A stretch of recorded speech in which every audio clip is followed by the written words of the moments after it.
From Lagos, the nation's commercial capital, this is the news at 10, live from Channels Television. Reporting tonight. Hello and welcome. Tonight, Muslims celebrate Eid al-Fitr as President Jonathan dismisses prediction of Nigeria's breakup.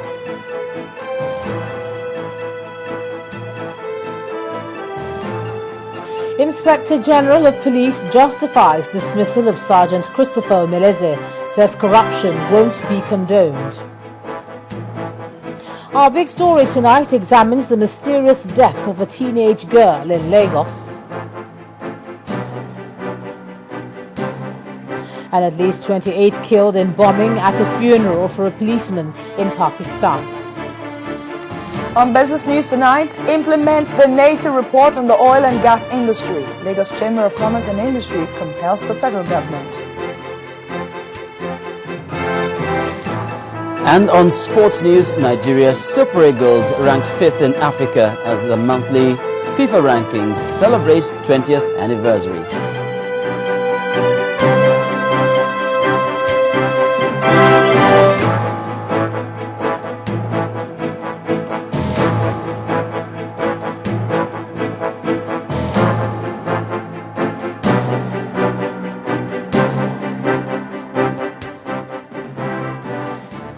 It's a good day for Muslims across the world as they end the long fast to offer up prayers. Eid al-Fitr, a celebration of fast breaking, is a time to give charity to those in need and celebrate with family and friends for the completion of a period of blessings and joy. During the month of Ramadan, Muslims observe a strict fast and participate in activities such as peacemaking. It's also a time of intense spiritual renewal. At the end of Ramadan, Muslims all over the world observe a joyous 3-day celebration called Eid al-Fitr. On this day, Muslims gather early in the morning in outdoor locations or mosques to perform the Eid prayer, consisting of a sermon followed by a short prayer.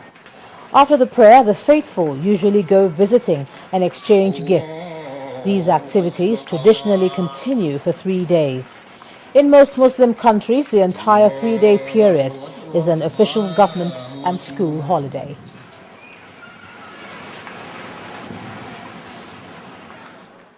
Well, those predicting that Nigeria will break up during the country's centenary anniversaries will be disappointed because the nation will remain one indivisible entity.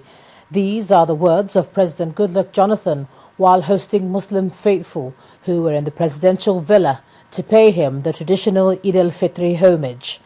The president told his visitors, led by the Vice President Namadi Sambo, that he'll do his best to reposition the country and ask Nigerians to use their diversity for the good of the nation. Our State House correspondent Chukwu Maunekwusi reports. How to continue to be each other's brother's keeper in a country as diverse as Nigeria continues to play out after each fasting period. And this year is not left out. Welcoming the Vice President and other Muslim faithfuls into his residence, President Jonathan, who also partakes in the program every year, congratulated all for another successful fasting program. Sometimes when you are not involved in fasting, you think it's an easy thing to go through. My trousers are just pulling out from my waist. So you should know that it's not an easy thing to forgo food for a reasonable period within 24 hours of the day. For you to have gone through this is worth congratulations. Looking ahead, on a more serious note, the president talked about the significance of the country's unity in diversity. Christians and Muslims are brothers and sisters, and we must live together. People are predicting that this country will separate based on fault lines as at the time of amalgamation. By 2015, they will know that those predictions will not be true. For me, today is a unique day. I'm a chance to our Muslim brothers and sisters to continue to pray for peace, not just in Nigeria, but all over the world. The Vice President pledged for continuous support. All Muslims have prayed for peace in Nigeria. Your Excellency, we have prayed for Almighty Allah to continue to grant you the good health, the wisdom, and the grace to continue to transform Nigeria into a better country. Of course, they did not come empty-handed. The Vice President was joined by the FCT Minister and Minister of State in the presentations. How to reposition Nigeria is also of serious concern here. He said that repositioning of the country and attraction of investments can only thrive in a peaceful environment. Nigeria's president promised that his administration will provide a conducive environment for the future generation to enjoy. A promise, no doubt, many are waiting to see him fulfill. From the presidential villa, Chukwuma Onwekusi, Channels Television News. Now, following that visit led by the Vice President, the President has since travelled to his hometown in Bayelsa State, where he's spending the Salah holiday. In the meantime, former heads of state, Generals Ibrahim Babangida and Abdulsalami Abubakar, also joined in the call for Nigerians to work for the peace and stability of the country. The former leaders, who were among the Muslim faithful that observed the Eid al-Fitr Rakat prayers in Mina, the Niger State capital, urged Muslims to live in peace with everyone, irrespective of religion. The prayers were led by the chief imam of Mina, Mallam Ibrahim Fari. Now, in the nation's capital, Abuja, Muslims came out in large numbers to mark the end of the Ramadan prayers with early morning prayers.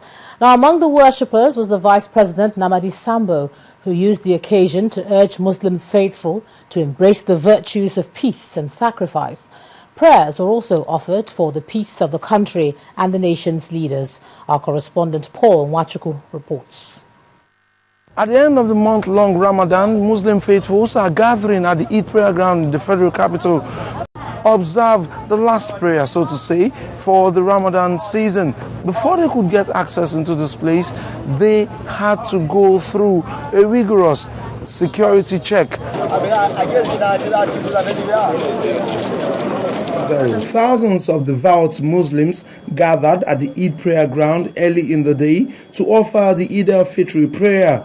Among them are several dignitaries, including Vice President Namadi Sambo and several federal ministers.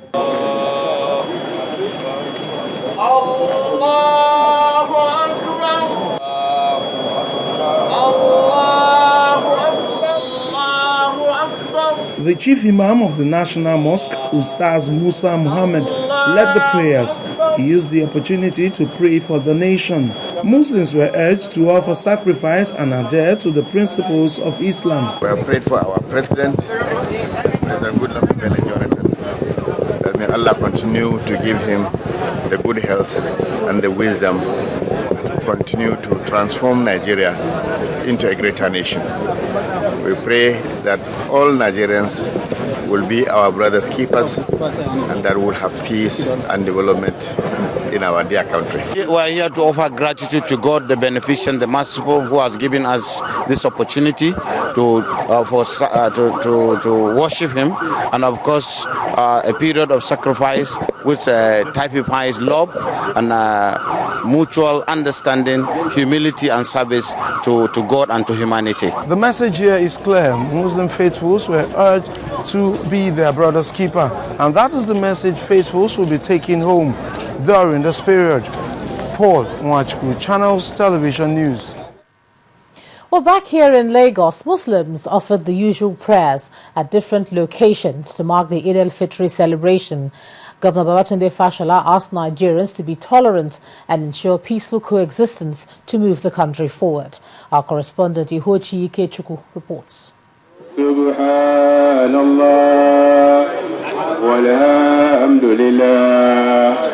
It's Eid al-Fitr, Hill and all over Lagos, prayers are being made in different praying grounds. Here in Dodon Barracks, Obolende, Governor Babatunde Fashola and other Muslim faithful gather to mark the end of Ramadan. Hundreds of Muslim faithful given thanks to Allah for seeing them through the end of the Ramadan, the 29-day fast period. Allahu Akbar, Allahu Akbar, Allahu Akbar, Allahu Akbar, Allahu Akbar. After the prayers, the khutbah, which is the sermon for the day, is given by the chief imam of Lagos, Alhaji Garba Akinola. The Lekki praying ground is another place where prayers are also being made to Allah. Allahu Akbar, Allahu Akbar, Allahu Akbar, Allahu Akbar. Assalamu alaikum wa rahmatullah. Assalamu alaikum wa rahmatullah. At Kara, the outskirts of Lagos, worshippers also assembled to mark the day. This is just to show to you that fulfilling the commandments of Almighty God and allowing you to know that yes, no condition is permanent, and for you to be able to see and feel what other fellow human beings also feel in times of deprivation. It's a period of cleansing of purification of the Muslims, their beliefs. They have to come and purify themselves of their sins and go back to their God. After the prayers, there's also a word of advice for fellow Muslims and other Nigerians. I urge all Nigerians, irrespective of faith, irrespective of ethnic origins, to continue to live peacefully in Lagos, knowing that this is home, and respect each other's beliefs, respect each other's sensibilities, and in that tolerance, we can really harness the diversity that God has blessed us with. We have been fasting for 30 days. It's a lot of sacrifice. The sacrifice we have made in this fasting, we should also practice it within our neighbor, with our people, with everybody. Given the recent security challenges in the country, the message of this Eid al-Fitr couldn't be more timely. There can be unity in diversity, and peace is essential for true progress and development. Ihochi Ikechukwu, Channels Television News.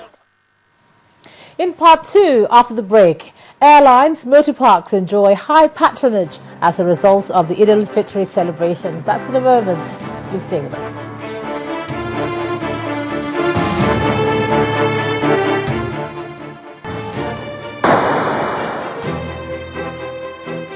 Welcome back. If you've just joined us, you're watching the news at 10 on Channels Television, coming to you live from Lagos. A reminder of top stories. Muslims celebrate Eid al-Fitr as President Jonathan dismisses prediction of Nigeria's breakup. Inspector General of Police Muhammad Abubakar justifies sack of Sergeant Christopher Umeleze. Our big story tonight examines the murder of a teenage girl in Lagos, and at least 28 killed in Quetta bombing at a funeral of a policeman in Pakistan.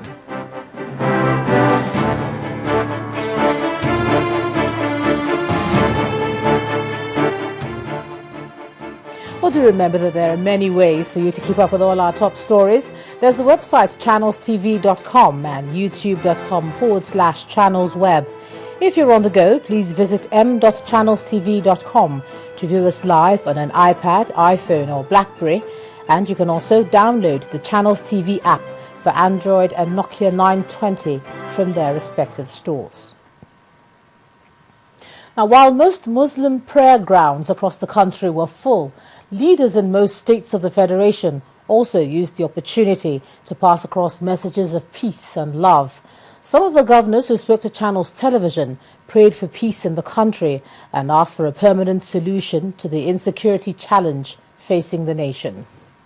It has been a sober few weeks for Muslims across the country, but today cheerful faces and colorful attires mark the end of the fasting season.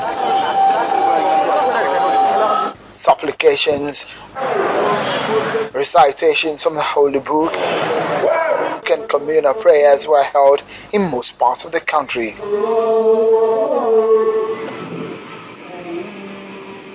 From Kwara to Cross River State, Bayelsa State to Kano, and to Ogun State, the messages coming from the different prayer grounds and government houses across the state may be diverse, but the issue of security, tolerance, and peaceful coexistence were paramount in all.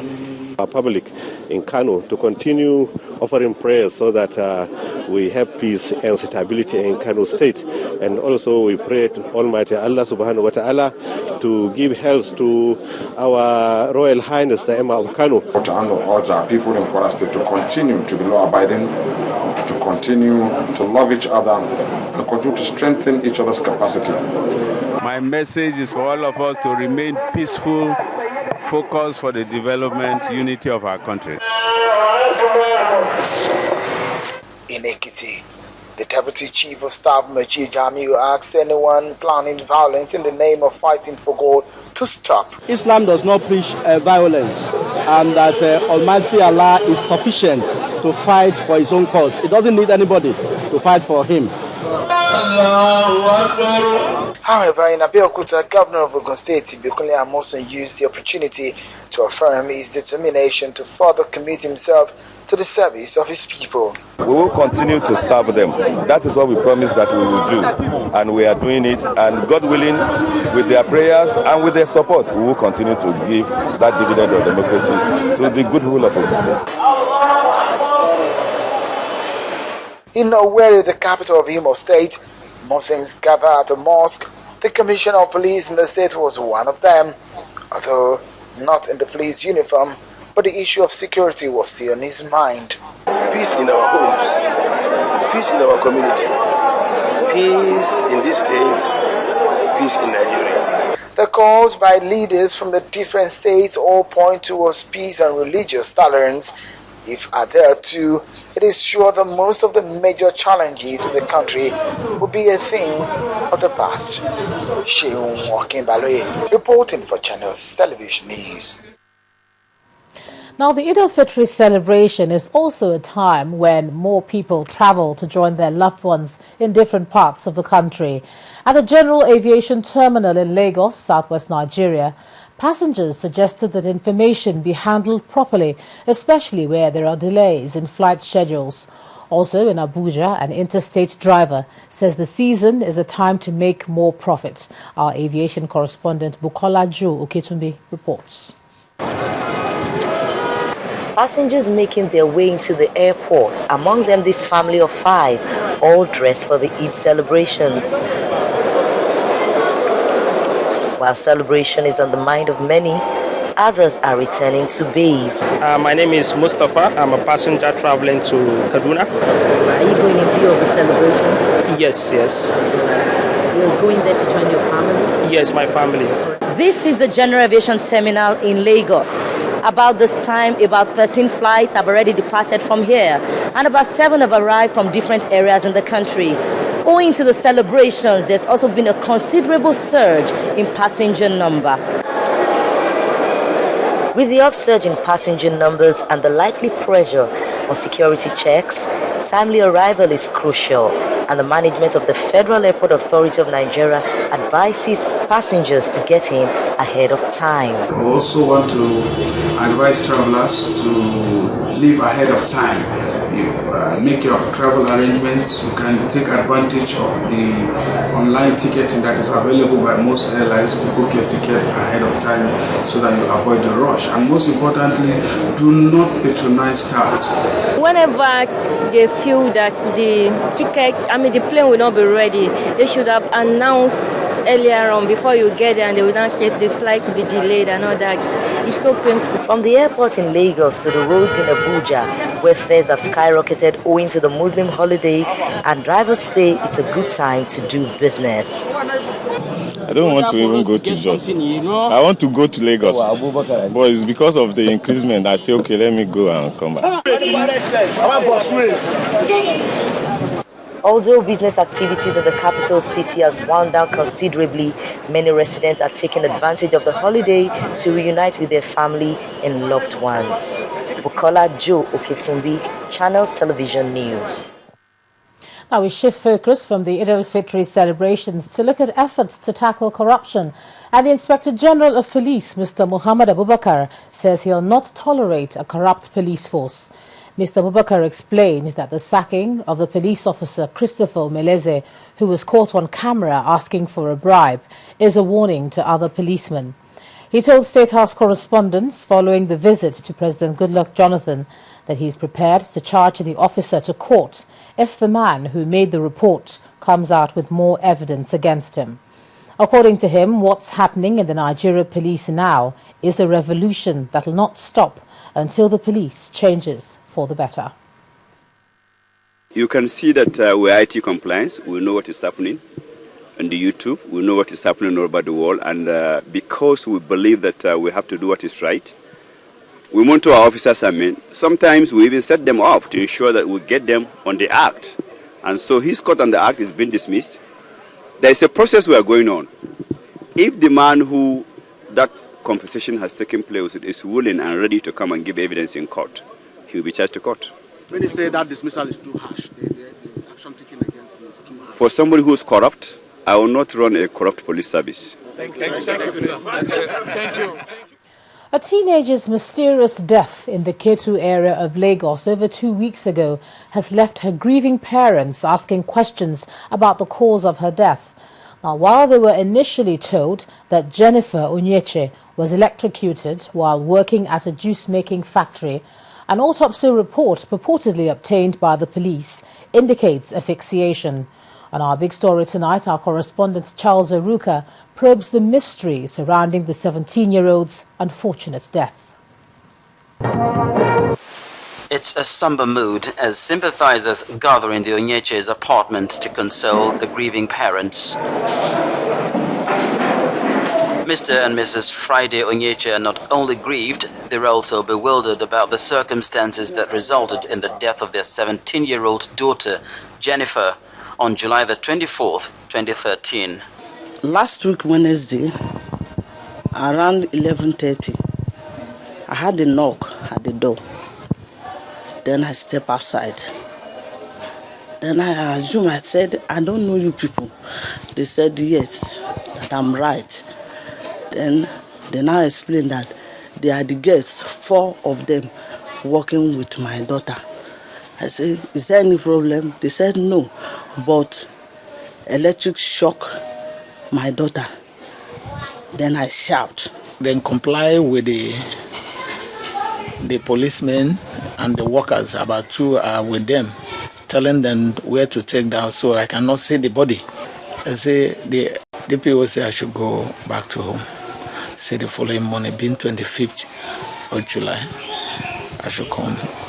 They will go to that mortuary and see the body of my daughter. It seems to be them buy all of them at the same time. I cannot go and see my baby, my daughter, and refuse me. 24, 25, 26, 27. This was number 31 Solomon Street, Alakpere, Ketu, where the late Jennifer Onyeche used to live with her father, mother, and siblings.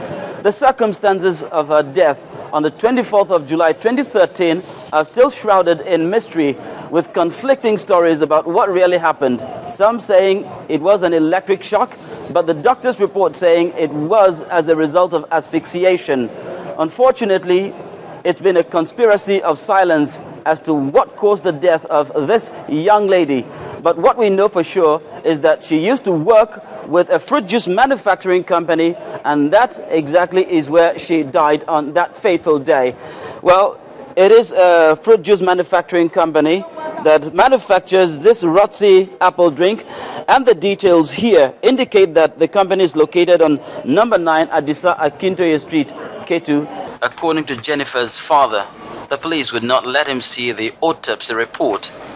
They simply scribbled the purported cause of death on a piece of paper for him. When we get there with the police from Pantin, the police inspector in charge of the case, And when they say they have done the autopsy, then brought the paper and said this is the cause of the death. At the hospital where Jennifer was initially rushed, the medical director confirms that she was already dead when brought in. I did some quick things we normally do to confirm death. Listening, there's no heartbeat. The senior staff nurse that was checking the blood pressure, nothing like that, opened the eyes, and then I look at it, the pupils, that's the tiny hole in the eyes. Pupils were dilated and fixed. The girl was dead. So, is there any direct connection between electrocution and asphyxiation? Asphyxia, as it were, probably we mean that the major cause of the death itself is not circulatory arrest, heart stopping, but rather oxygen not coming. So these are two causes of death that has to be really separated from each other. We are able to locate the address of the factory where Jennifer used to work. This is number 9 Adisa Akitoye Street, the premises of the factory where the late Jennifer Onyeche used to work. The place is built like a fortress. There is no sign identifying the address of the factory, but going by the way houses are numbered in Lagos, this evidently is number 9. The building there is number 7. The next one is number 11, so just before you. Initially, the security man would not let us in. Finally, our persistence pays off, and we're allowed to get past the massive gates. The premises look rather deserted. There are various empty containers and virtually no activity. At last, one of the administrative staff emerges, but would volunteer no information. We're not working. So I think we are working now. I believe he's in the best solution, a best position to explain things. The late Jennifer Onyeche is the second child of her parents. She passed out from this institution just last year. It was the director of studies at the school, Mrs. Fumi Eribanke, who brought Jennifer's death to our attention. During our last graduation ceremony, some of our classmates came around to attend the graduation ceremony. It was from one of them we got that information that Jennifer is late. So after the graduation, I asked the principal and 2 teachers to visit the parents to find out the cause of the death. On coming back, I was told that they couldn't get the cause of the death. Even the corpse of the girl was not seen up to that day, and it happened maybe about 2 days to the graduation. Visits to the State Criminal Investigation Department handling the case draw another blank.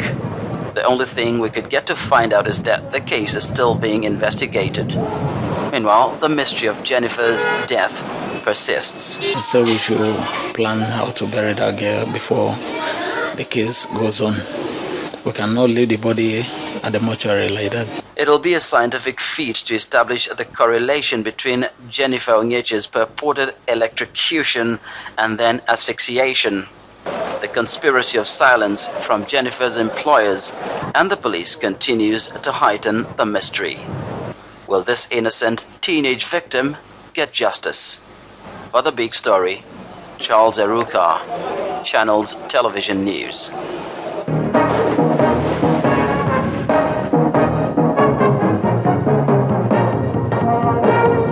Indomie instant noodles, tasty nutrition. Incredible. Now when the news at 10 returns, malaria vaccine showing promising results developed in the US. That's in a moment. Please stay with us.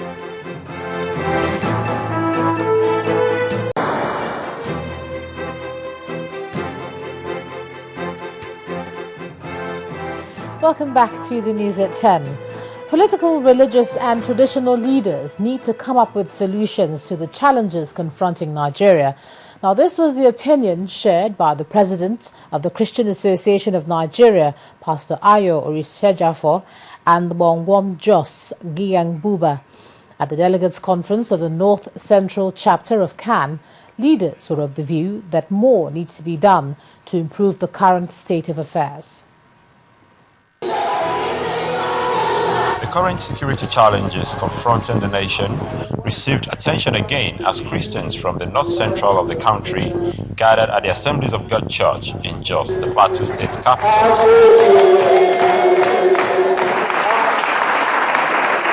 After the interdenominational service, the Christian leadership visited Governor Jonah Jan, where a conference that will include key players in the country was suggested. The Gongwom Jos believes that such gathering will go a long way in preferring solutions to the challenges. There should be a forum where the entirety of royalty in Nigeria meets with the entirety of the clergy. If these three groups come together, I suspect that in 24 hours, Nigeria will move faster than what it is today. Because these three groups of people, directly or indirectly, hold the key to whatever happens to this great nation. The Plateau State Governor, however, dismissed comments from within and outside the country that Nigeria is on the verge of disintegration, stressing that the country will instead work stronger in unity. God has a purpose for Nigeria, particularly at this end time. People who think Nigeria will not exist, they didn't bring Nigeria together as a nation. It's God who brought Nigeria together as a nation. And God has not said the style of Nigeria is breaking it. With various suggestions pouring in, leaders at various levels are expected to exhibit quality traits in order to earn the people's confidence and move the nation forward. The call to have the controversial Section 29(4)(b) expunged from Nigeria's constitution may not end soon. A member of the International Federation of Women Lawyers, Stella Ojeme, while on a rally to the Edo State Government House, says the group wants the clause removed in its entirety because it's not in the interest of the girl child. The Edo State government, in response, says it shares the same position.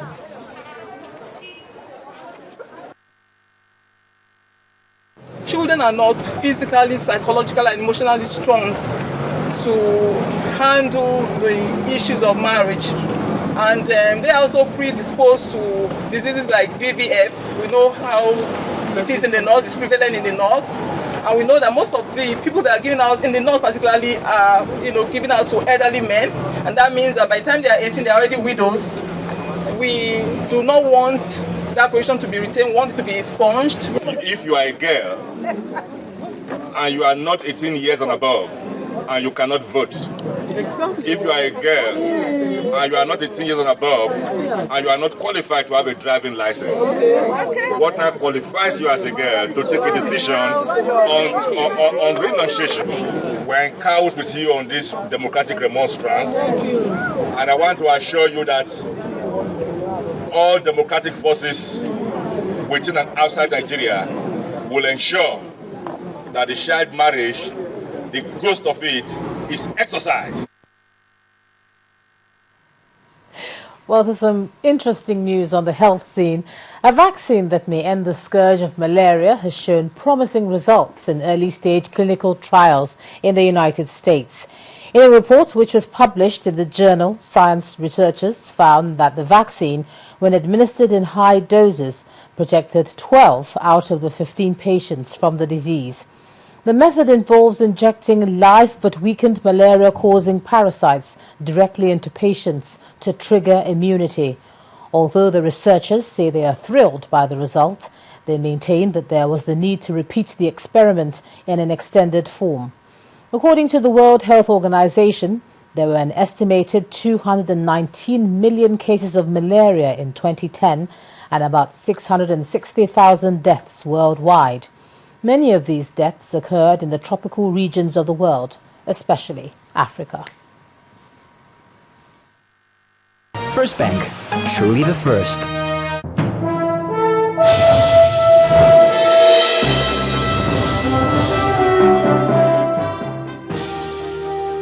But it's a holiday, but indeed there was some business going on. Here's Adeshawa Josh to tell us all about it. Well, thank you, Ijoma. The federal government has been asked by the Lagos Chamber of Commerce and Industry to execute the recommendations of the native report on the oil and gas industry. In a communique by the council, it urged the federal government to take firm action to curb the outrageous loss of revenue in the oil and gas industry. The council also frowned on the continuous dependence on imported refined petroleum products, noting that Nigeria remains the only oil-producing country that depends entirely on imports for its petroleum product needs. According to LCCI, the situation should not be allowed to continue.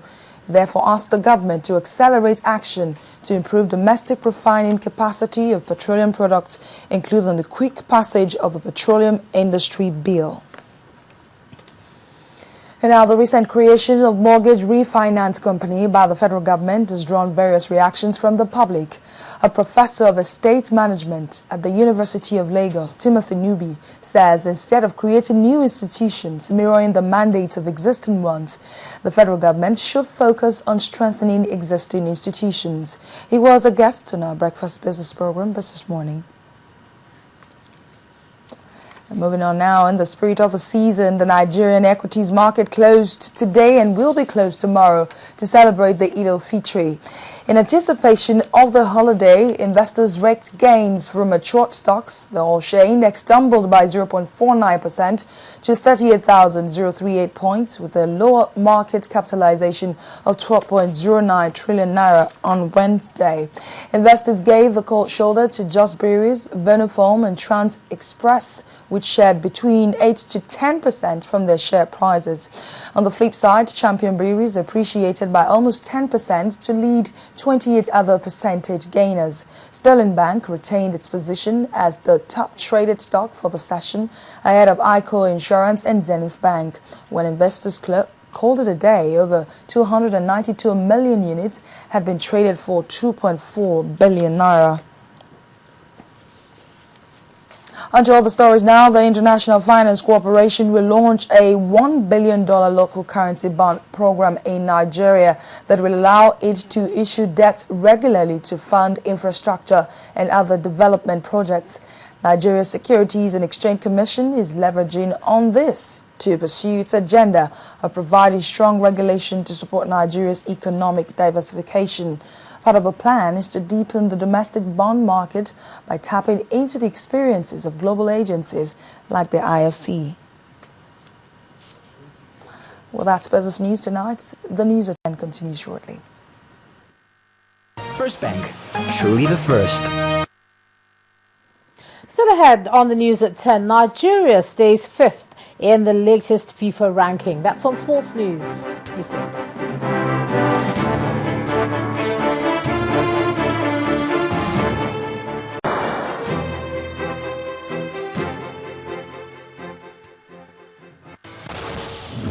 Beer with many imitators, but certainly no equal. Enjoy the power of more. Drink responsibly.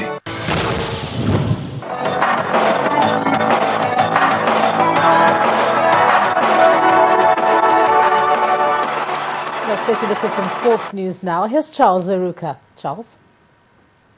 Thanks, Ijoma. We ain't going forward, we're not going backwards. Nigeria's Super Eagles retained their positions in the latest rankings released by the World Football Governing Body FIFA. The African champions are still 5th on the continent and 35th in the world, neither losing nor gaining any points. Côte d'Ivoire is still Africa's #1, a position the Elephants have held for nearly 2 years. Ghana's Black Stars are 2nd in Africa and 24th in the world. Mali are 3rd, closely followed by Algeria, who are in 4th spot. Cape Verde, Burkina Faso, Cameroon, Tunisia and Zambia complete the top 10 best playing countries in Africa. Meanwhile, world and European champions Spain continue to dominate the global scene. The Spaniards have now held onto the #1 spot since 2008. After their European Championship triumph, the top 10 remained unchanged as Germany, Colombia, Argentina, the Netherlands, Italy, Portugal, Croatia, Brazil and Belgium sustained their positions on the global ladder. And the International Association of Athletics Federations, IAAF, has announced that athletes found guilty of doping will be given a 4-year ban. From 2015, the length of bans was cut from 4 to 2 years in 1997 to bring it in line with other international sports bodies. After a number of high-profile cases, the IAAF has opted to revert to 4. Athletics has had to deal with a series of doping revelations recently, with news that 2 of the fastest 400 meters men of all time, Tyson Gay and Asafa Powell, had failed drug tests on the same day last month. The forefront of leading the anti-doping campaign, trying to improve the testing, trying to improve the scope of the testing, and not shying away from releasing positives as they come up. There's never any question of things being swept under the carpet or hidden, or of anybody being protected in athletics. That said, there is still more to be done, and I think that the budget allocated to anti-doping probably does not fully reflect the problem. It's a lot better than it was 10 years ago, but there still is more to be done, and I think that athletics needs to continue leading the fight there and show that our sport is a beautiful sport and it needs to be protected. We must be very clear there. What the legislation you're talking about is about in this country, the ability to promote the sexual preference amongst young people. So I'd like that we use the right terms there. What we have stated, and we stand strong there, is that the ability to participate in the World Championships has to be untouched, and it is something which is not compromised with. And such is the case here in Moscow.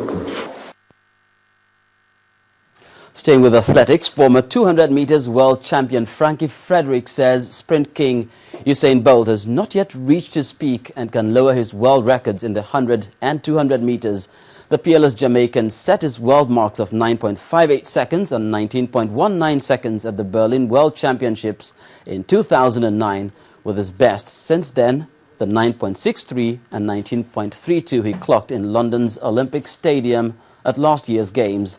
Fredericks believes even with Johan Blake's season hit by injury, Bolt still has a serious rival to push him to greater feats, with his chief threat to double sprint gold in Moscow coming from former Olympic champion Justin Gatlin. And the International Cricket Council has denied that it's investigating players in the Ashes series over alleged attempts by some batsmen to use silicone tape on the edge of their bats to confuse hotspot technology. An Australia TV channel reported on Wednesday that the ICC was investigating the use of silicone amid increasing controversy during the 5-test series between England and Australia over the inconsistency of the decision review system. Australian and England players preparing for Friday's 4th test in Chester-le-Street also refuted the allegations. And that's it on Sports News. Ijoma will be back shortly with the rest of the news at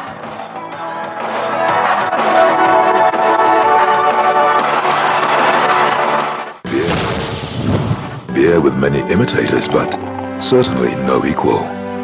Enjoy the power of more. Drink responsibly. Over now to the foreign scene, where a funeral holding at a mosque in Pakistan today turned deadly when a suicide bomber struck the procession. Our correspondent Temi Tokwe Fagwimi tells us more. It's double tragedy in Pakistan, where a suicide bomber has struck at a funeral for a policeman, killing at least 28 people, including a senior police officer.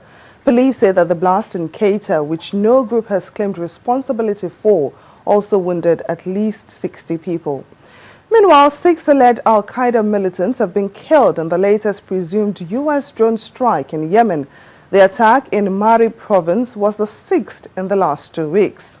In Europe, as Spain continues to try to come to terms with the fatal train crash that killed 79 people last month, the head of the country's public railways says the crew of the train, which derailed at high speed, had not reported any problems before the crash. Staying on in Europe, Pope Francis has